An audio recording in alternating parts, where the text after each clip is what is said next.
work, so I might have to edit this. Testing, Let's go. testing. Fraps, baby. No, I'm using OBS now because Fraps wouldn't record my fucking monitor for some reason. Let's go, baby. Alright, so...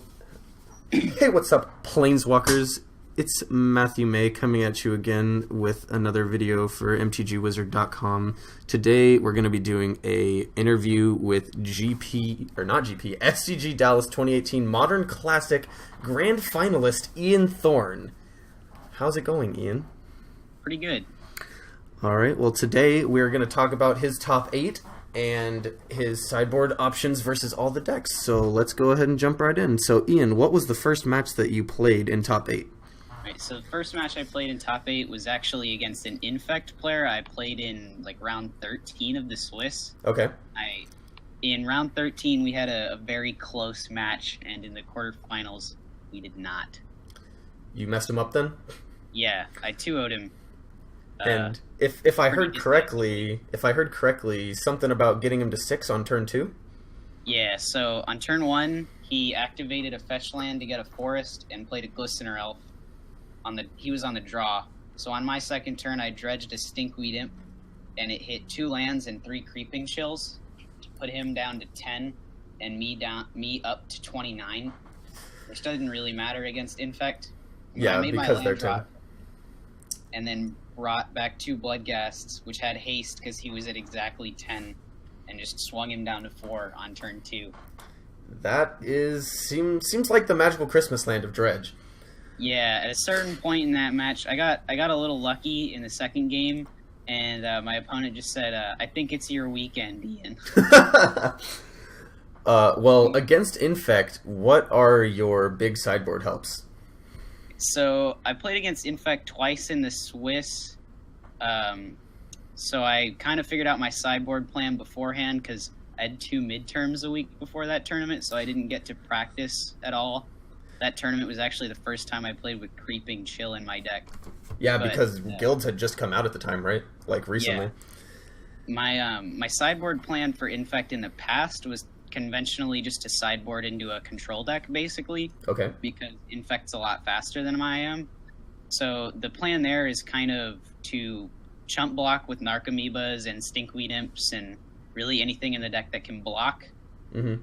Because I have a main deck Dark Blast and 3 Conflagrates in the main deck that you can use to sort of sweep up their Infect creatures and run them out of material. Yep. So post-board, I took out the 4 Creeping Chills, all 4 of them, because the life gain wasn't super relevant because they really only have to deal 10.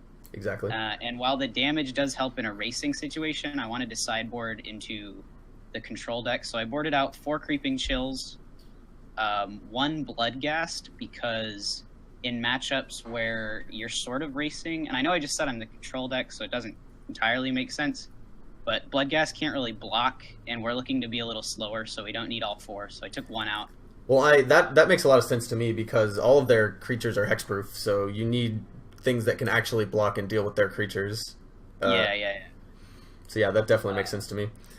And I boarded in, so that's 5 cards that I boarded out. And I know I boarded in 2 Assassin's Trophies, a Dark Blast, 3 Collective Brutalities, and 2 Nature's Claims, Mm-hmm. and a Lightning Axe, which is 8 cards. I boarded in the Nature's Claims because they can tag Spellskites or Inkmoth Nexuses, and Infect frequently plays Grafdigger's Cage. So between 2 trophies and 2 claims, I had 4 outs to a cage. Which is like, it literally just shuts you down, yeah? Yeah. Just impossible to get around, yeah. I boarded out the 4 Creeping Chills, 1 Bloodghast, and then I start cutting activators at that point. So I took out 2 Cathartic Reunions because I was bringing in 3 Collective Brutalities, which is a play you can make on turn 2 that's a lot more powerful than Cathartic Reunion. Mm-hmm. So that's 7 cards I boarded out, and then past around 6, sporting cards out in Dredge is not where you want to be. Okay. Is it because the deck is like so tuned, yeah, like specifically? It's so fine-tuned, you need everything, you can't really take too much out. But since I was boarding in Dark Blast, which is a dredger, I cut one of the thugs because I was replacing a dredge card with another dredge card. So it didn't matter that much. Gotcha. Yeah, so the 8 cards I boarded out were 4 Creeping Chill, 1 Bloodghast, 1 Golgari Thug, and 2 Cathartic Reunions for 2 trophies, 1 Dark Blast, 1 Lightning Axe, 3 Collective Brutalities, and 2 Nature's Claims. Awesome. Well, yeah, that seems like quite the play against Infect. It's cool that Dredge can just kind of side from a relatively fast deck into into a control deck against the matchups that it needs. So let's move on to your next game in top 8, which was? I played against Tron, but before we go on to that, that's actually an important point about the Dredge deck. Is one of the hardest things to figure out about it is if you are the control deck or the aggro deck in the matchup, because while Dredge has draws where you put like 12 power into play on turn 2 and kill them on turn 3, it also has a lot of inevitability in the long game because your creatures keep coming back. So it's important to figure out what your role is in a matchup. Gotcha. That makes sense. All right, so what was your next match in top 8? In the semifinals, I played against Mono Green Tron. Ooh. Which is conventionally a poor matchup for Dredge because they have main deck Relics, main deck Ugin, the Spirit Dragon. They play main deck Relic of Progenitus? Yeah, some 3 to 4. What the why? Just because it draws? It draws, and they're usually soft to graveyard strategies. Because it's the only thing, like, quote-unquote, faster than having 7 mana on turn 3? Maybe? Who knows? Sorta, yeah. Ever since the banning of Golgari Grave Troll, or the re-banning of Golgari Grave Troll, Dredge hasn't really been fast enough to race Tron. I think Creeping Chill helps that. I felt like the matchup was less bad than it used to be, but still pretty poor.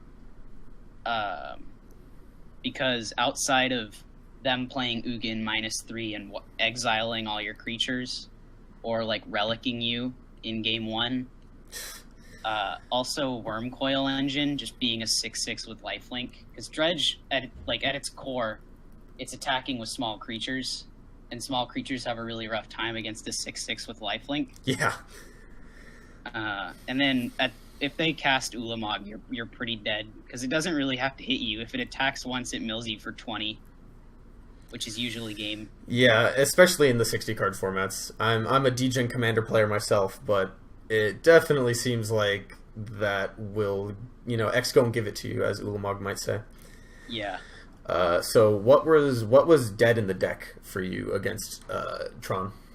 Okay, so the cards that I normally board out against Tron, I normally cut the Dark Blast, which did win me game 1, but I don't think that's a reason to leave it in the deck. Okay. Because I was able to block a Wormcoil Engine with an Archamoeba, which is a 1/1, and then Dark Blast it so that it would die and my opponent wouldn't gain 6 life, and their Wormcoil would be tapped so I could kill them on the next turn. Oh, that's actually a spicy play. I didn't even think about that. Yeah.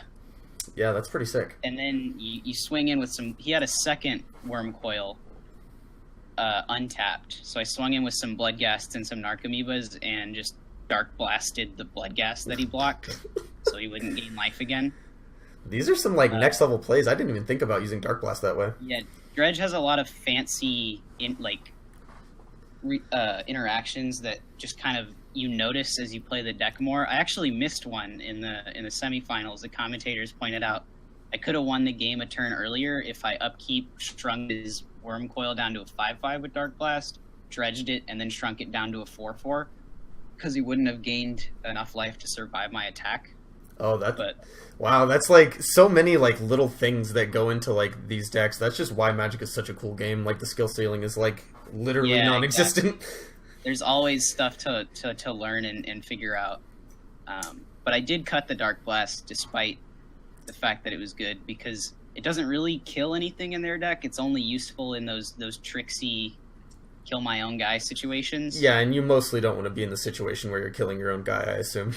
Yeah, pretty much. So, the sideboard options I normally turn to against Tron, I bring in the 3 claims. Mm-hmm. I'd like to bring in the 3 claims, the 2 trophies, and the 1 Ancient Grudge, which is 6 cards, which is a little more than you normally want to board out, but I think I made it work. I believe I cut a Bloodghast because I basically, in any matchup where I'm racing or where Bloodghast is easily outsized, I just cut a Bloodghast. Sure, yeah. Because the sideboard slots are few and far between, especially since Creeping Chill was added, because Creeping Chill replaced your 2 flex slots and your 20th land, and your 1 flex slot, your 20th land, and 2 dredgers. So it made your deck more powerful but less consistent. Sure, that makes sense. In sideboarding, when I played 20 lands, I would just board out a land every time, but now I only play 19. So I actually cut the 4th Creeping Chill in pretty much any matchup that wasn't bolting me in the face. Yeah, so it's just the life gain isn't like not necessary most of the time. It's just nice when you need to race people, basically. It's nice, but not super necessary. So the cards I boarded out were a Bloodghast, a Dark Blast. I want to say I cut a Cathartic Reunion because, while Cathartic Reunion is technically your most powerful activator, it does cost 2 mana, and I kind of wanted to start getting on the board on turn 1 against Tron, so I cut the most expensive cut one of the most expensive activator. I believe I took the 3rd Conflagrate out, so I was only playing 2 because their creatures outsize Conflagrate pretty easily. So it's just mostly for the reach at the end game. It's mainly just a finisher, yeah. Mm-hmm. So you only need really 2 because you don't need to find it until later. Gotcha. And then I cut, I believe, 2 Creeping Chills because I didn't think I needed all the burn, which is a little counterintuitive because I'm racing them, but I wanted to board in all 6 of those cards. It seems like as the control deck, though, especially with like 3 claims and the 4 trophies, or are there already trophies in the main? No, there aren't. So with the 2 trophies and the 3 claims, it seems like you can deal with most of the busted shit that they do. Yeah, so I've actually found that Tron is the control deck in this matchup, which is a little weird why I'm slowing down. Mm-hmm. But I need answers to their powerful things that stop me. And actually, I remember now, I didn't board in the Ancient Grudge because on the last turn of the 2nd game, I played to the out of an Ancient Grudge, and then checked my sideboard and realized I didn't sideboard it in. Oh, that feels bad. Luckily, we did not get punished. We won that game anyway. Let's fucking go. Let's go, baby. But yeah, so I actually only boarded out 1 Creeping Chill because I wanted to keep... I wanted to hit 1 or 2 Creeping Chills, but with 2 in your deck, you're probably only hitting 1. Maybe. Yeah, it's just harder with way less of them, for sure. I think I would probably, since I only boarded in 5 cards, I would probably board in a Grudge instead of the 3rd claim. Mm-hmm. Because Grudge, you can incidentally just do it out of your graveyard. Yeah, that's actually really nice. The main thing I've found with the Tron matchup is just like board in ways to answer their powerful artifacts and graveyard hate, and then just play your game like you normally would. Use those cards to combat the stuff they do, and just pray that they don't draw Ugin, because if they draw Ugin, you're gonna lose. Yeah, because he just exiles all your jank. Yeah. And you have a lot of experience in the matchup as well, right? Because Gibby plays this deck, yeah. Yeah, Gibby plays this deck. That's relatively recent. Gibby, he's working on it. But I have played the matchup a lot because I've played Dredge for coming up on 3 years now. Nice. Like before they even printed Prized Amalgam, I've been playing Dredge decks in Modern. Mm-hmm. And a lot of people in Austin used to play Tron, so I played the matchup a lot. I also, the first Modern deck I ever built was Mono Blue Tron. I wanted to build Blue-Green Tron as my first Modern deck, but somehow I landed on Jund Dredge Vine. That sounds hot. Yeah, the best card in the deck was Loatlith Troll, which isn't really where you want to be in Modern, but the deck was really cool. That's awesome. So after this, you went to the this was semis, so quarters next, yeah? No, the finals. Oh, this was the finals, so you only played 3 matches in top 8? Yeah, because it's quarters, and then quarters cuts it down to 4 players, semis cuts it down to 2. And then you're the last, yep, okay. So let's go ahead and talk about the last match, which we, on the website, we reviewed this last week. We reviewed your first game, where you sadly had to mull to 4. So let's talk about what went down in this game. All right, so in the top 8, you have deck lists of your opponent's deck, and you can look at them before game 1 and in between games 1 and 2, and in between games 2 and 3, I almost learned the hard way. You can't take notes. Luckily, my semifinals opponent was really nice because I started taking notes on his deck list, and he told me you could get DQ'd for doing that because it's cheating in some capacity. Taking notes on their deck list? Oh, so like marking off which cards they've drawn and stuff like that? Or like, no, like when you're looking at their deck list, say you have scratch paper, you start writing down the cards that you're worried about. Mm-hmm. Which I guess, like, it's weird that that's not allowed because you can just memorize it. But I could have sworn that I've seen people, like, especially when like people Inquisition or something like that, or like just have a spell. You can do that in game, but outside of the game, it's like outside. Oh, I see. Looking at their deck list before the match, but normally, in my experience, Shadow decks play 6 discard spells, 4 Thoughtseize, and 2 Inquisition of Kozilek. Mm-hmm. But looking through his deck list, he played 4 of each. Which is the full 8 discard spells. Why do you think he opted for that? That might just be the standard for 4-color Shadow. I don't really look at 4-color Shadow lists. For sure. But basically, game 1, I knew he had 8 discard spells, and I was on the play. But my first 7-card opener was a pretty good dredge hand. It had 2 lands, Cathartic Reunion, some dredgers, and that was it. So obviously great if I get to cast Cathartic Reunion on turn 2. But if I play a land turn 1, pass the turn, he plays one of his 8 discard spells, takes the Cathartic Reunion, I have to draw another activator or my hand is just a dead end because I don't have a way to get my dredgers and creatures into the graveyard. So it was almost. So would you call that more of an aggressive mulligan at that point, since it was almost keepable? Pretty aggressive because I was just looking for a 1-mana activator or a hand that had like 2 Cathartic Reunions. Mm-hmm. So it's questionable if I should have mulliganed it at all, but I really didn't want to lose the game to just a discard spell. Mm-hmm. So I mulliganed down to 6, and my 6-card hand was non-functional, and then my 5-card hand had the same problem. And I kept a 4-card hand of 2 lands, Life from the Loam, and Golgari Thug. Yep. Banking on him casting a discard spell. And he did. And he did. And you can't see it on camera, but when he did, he just kind of put his head in his hands, and he was like, oh no. Strangely, he took the Golgari Thug instead of the Life from the Loam, which just dredges 1 more card. I think that was Can you think mistake. Of any reason why he might? Like, the only thing I can maybe think of is, like, you getting back fetches to reactivate Bloodghast, but that doesn't even seem, like, relevant. Versus, I really can't. I think he just was flustered by the fact that he had to take a card. I guess the one weird thing is, like, if I forget to dredge it, but it's the only part of my graveyard. So you're not going to forget, especially where you keep your graveyard. Like, it's very apparent. Yeah, it's right in front of me. I always see it. So against 4-color Shadow, we were talking earlier. You don't have a lot of you don't have like a lot of sideboard tech against it, but it's generally a good matchup for Dredge, is it not? Yeah, I feel like it is a good matchup, but if you watch the coverage, Patrick Sullivan brings up something pretty important that I've kind of noticed playing Dredge, which is Tarmogoyf is very good against Dredge. It's a little weird because all the decks that play Tarmogoyf are fair strategies that, like, are just bad against Dredge. Like, Tarmogoyf is good, but the other 56 cards in your deck just don't do good great against Dredge, yeah. Which is the case for 4-color Shadow, except the 4-color Shadow deck has, like, 6 I win buttons, basically, because they have 1 Teamer Battle Rage to just kill you out of nowhere. Yep. And they have 1 Gore Clan Rampager to kill you out of nowhere. And they have 4 Traverse the Ulvenwald to get Gore Clan Rampager to kill you out of nowhere. Seems fair.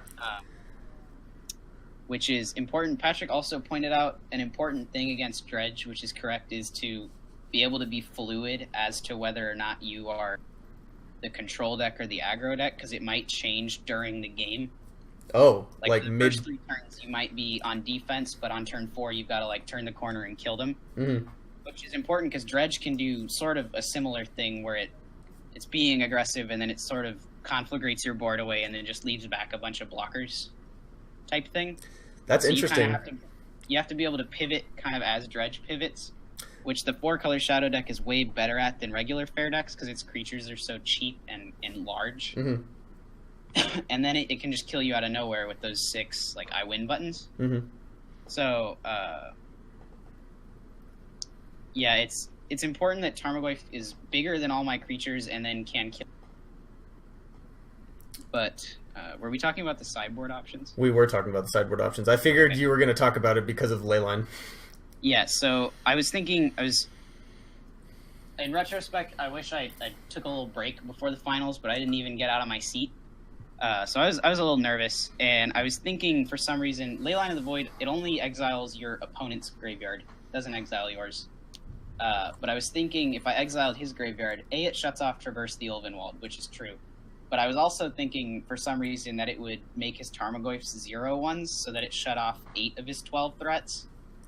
But it doesn't, because Tarmogoyf counts my graveyard. And your graveyard is always gigantic. My graveyard will frequently make that card a 4/5. Mm-hmm. Which is still big enough that it's a problem. So I boarded in the Leylines in the finals, but in retrospect, I probably wouldn't board it in that matchup. Against Grixis Shadow, however, Leyline is a slam dunk because it shuts off their Snapcasters and their Delve creatures. Yep, that makes sense. Because they don't have to play Goyf, which was the only real threat that you were trying to deal with, other than the traverses, right? Yeah. So I ended up boarding in 2 Assassin's Trophy because they kill everything. Yep, such a good kill card. His creatures, and if you get lucky, you can start sinkholing him. Mm-hmm. And I boarded in the 4 Leylines, and the cards I boarded out were all 4 Creeping Chills, which I'm not convinced is correct. But when I revealed it, I didn't know Creeping Chill was a May. Apparently, that you don't have to. Oh, you don't have to Helix them. That's interesting. So, like, you could Helix them later when you want to, like, if it's going to kill them, but you don't want to Helix them out of nowhere just to make their Death Shadow a little bit bigger. Exactly, yeah, that makes sense. I Creeping Chilled him in game 1, and he said, "Thank you." Wow! Someone said that all weekend. That's just kind of rude. A little bit, yeah. He was pretty nice, though. No doubt. Also, if you look at his top 8 profile, one of the questions they asked us was about if Creeping Chill was too good, and his answer was just it makes Death Shadow bigger. And I really didn't want to just accidentally make his shadow bigger and die out of nowhere, so I took them out so I could have a little more control over his life total, which is kind of counterintuitive in retrospect. I think I would not have boarded them in, and I would not have boarded them out, and I would not have boarded the Leylines in. But the other 2 cards I boarded out were 2 Cathartic Reunions, which is, again, weird because it's the best activator in the deck, but against discard spells, the fact that you can't play it on turn 1 is a little detrimental to your game plan, because looking at his sideboard, the only cards he's realistically going to board in were he had two surgical extractions, and the only other card that seemed particularly good was 1 Scavenging Ooze. So he's got 3 cards that are good against graveyards, and then the other 12 cards are just kind of okay. So there's no way he's boarding out all 8 of his discard spells. Plus, on the play against Dredge, I think it's correct to leave them in so that you can take their activator. Okay. Because the games where you have to take a Dredger feel terrible, but the games where you get their only activator and you just win the game because of it are amazing, yeah. Like, worth the risk. So it's almost like a 50-50 at that point. Yeah, well, basically. Maybe even less, because, like, any hand where you have, like, mono... If you're against Dredge on the play and they kept their hand, it has an activator in it. Sure, that makes sense. So you just take it. And then Unless they kept a 4-card hand. In which case, he gets got! We get him, boys. Alright, so it was a 3-1, or it was a 2-1, yes, in his favor, sadly? Yeah, I did, just going back to Cyber really fast, I boarded out the two Cathartic Reunions because I knew there was still going to be discard in his deck for the 2 trophies. Gotcha. I boarded in the 4 Leylines for the 4 Creeping Chills, but if I go back and make a change, I would board out still 2 Cathartic Reunions, and I would take out only 1 Creeping Chill to board in 2 trophies and 1 Lightning Axe, because Lightning Axe can tag their creatures if their creatures are still reasonably sized. Once it'll kill Goyf most of the time, I feel like. Yeah, most of the time you have to have a pretty good setup for it to kill a Tarmogoyf, but sometimes you can tag Death Shadows with it. For and sure. if not, it's just a card you can pitch to Conflagrate. Yeah, it's just like the force of this format. Just a forcible card, man. Yeah. Well, hey, It's just a force. Ian, thank you so much for joining me here today on this this video. I appreciate you giving us some insight on your top 8, and we hope to see you in more top 8s because you're an up-and-coming Dredge player and you're fucking killing it, man. No problem, man. Me too. All right, talk to you later, Ian, and later, Planeswalkers.